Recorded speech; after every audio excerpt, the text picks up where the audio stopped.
Hello anh em, 500 anh em. Hôm nay chúng tôi lại quay lại đây với món rêu này. Đấy. Chúng tôi đang làm món rêu nướng trên đá với mỡ hành là Coca-Cola. Thế với anh em là món này chỉ có duy nhất trên thế giới, chỉ có anh em bọn tôi làm được. Mình làm được người ta cũng làm được. Cái gì mà thề to thế. Chủ yếu là ngon thế nào thôi. Người đầu tiên làm, còn những người tiếp theo đấy Ngon thế nào thôi.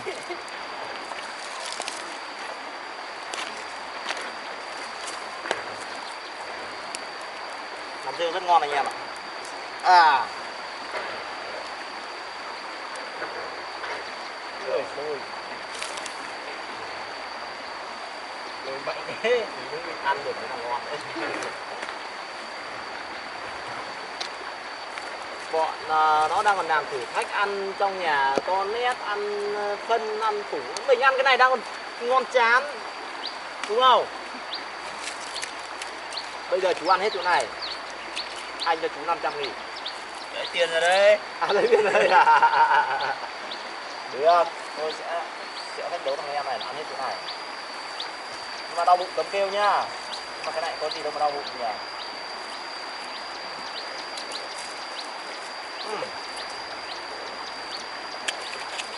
Ngon anh em ạ. Món rêu này quá ngon, quá đã.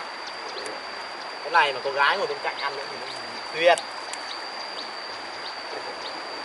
Trời, nó đang ấy lên đấy, đang sôi lên đấy. Chín mà. Tí nữa chúng tôi sẽ ăn cái món rêu này và sẽ nói cho anh em biết là cái hương vị của nó như thế nào, nó đậm đà như thế nào, nhanh thôi.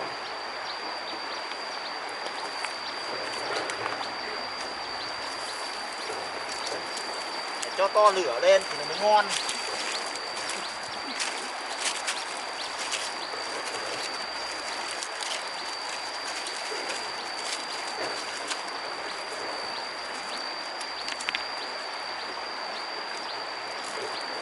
Kịch bản đấy, kịch bản đâu, mình no cái kịch bản. Cái này làm nhiều vào ẩm thực, đây là kênh ẩm thực ngoài bờ suối. Tưởng ngày trước anh vào đi diễn hoạn là đây là làm các video này cho công nghiệp. Thế mà Video này để up và kiếm tiền. thế mà buổi đầu diễn sâu quá. Tốt thì sao?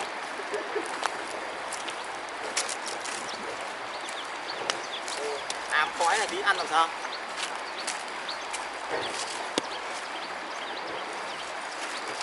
Ăn con rêu này phải ăn cả khói nó mới ngon. Ở đây thì cũng thiếu.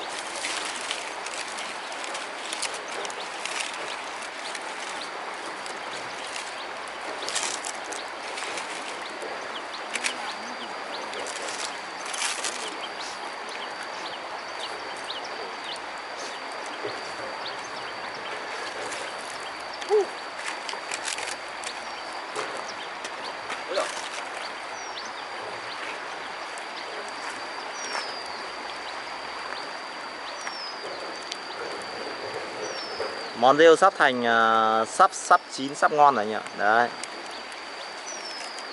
Chúng tôi nướng trên đá này ấy, thì nhiệt nó truyền gần như là cả ngọn lửa bao quanh rêu luôn nên là nó chín rất ngon. Chứ không phải như trong xoong trong nồi.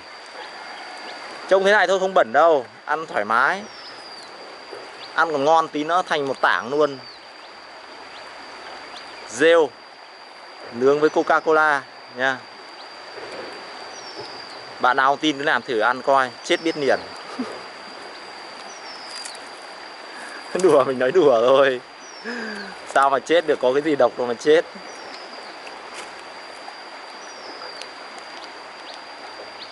Chỉ gọi là các bạn có dám ăn hay không thôi. Còn đây là món của nó có một cái vị cực kỳ ngon anh em ạ.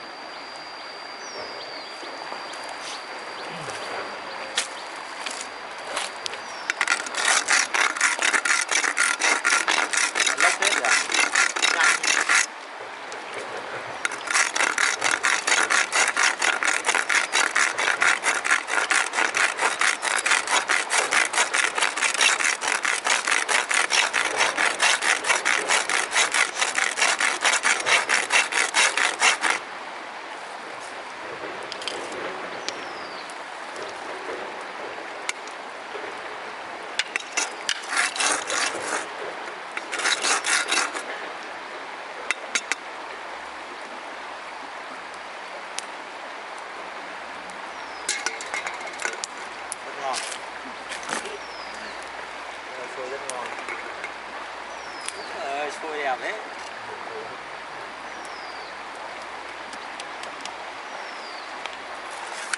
Chúng ta đặt cọc 500 này còn nhầm. Bây giờ rút ra 50.000 không có. Bây giờ rút ra 50.000 không có.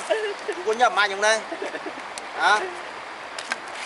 Thằng em này nó bảo là rút 50.000 bây giờ không có. Ví dụ bây giờ tao rút ra 500.000 luôn thì mi làm sao? Thì mi ăn hết cái này không lấy tiền nhá. Đưa con dao em mượn. Hả? Đưa con dao đây em mượn. Tại sao phải đưa dao em mượn? Thì đưa đây thì anh mới biết. Đi sợ anh chém mi à?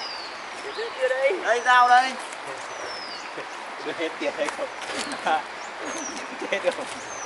Ở đây có video bạo lực nhá. Mình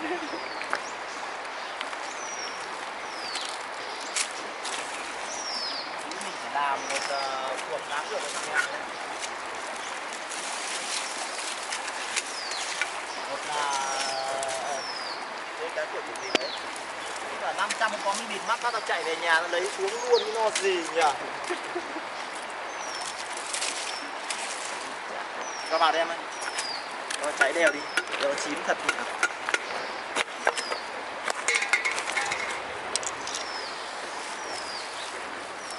Rêu của chúng tôi gần chín rồi. Anh em hãy đăng ký kênh like cho kênh để xem video tiếp theo của chúng tôi. Tôi sẽ thách thằng em này nó ăn hết trụ rêu này. Tôi sẽ mất 500k. Nó bảo là không có tiền. Rồi, để tôi sẽ điện cho máy bay mang đến luôn lập tức. Hẹn gặp lại anh em ở những video lần sau nhá.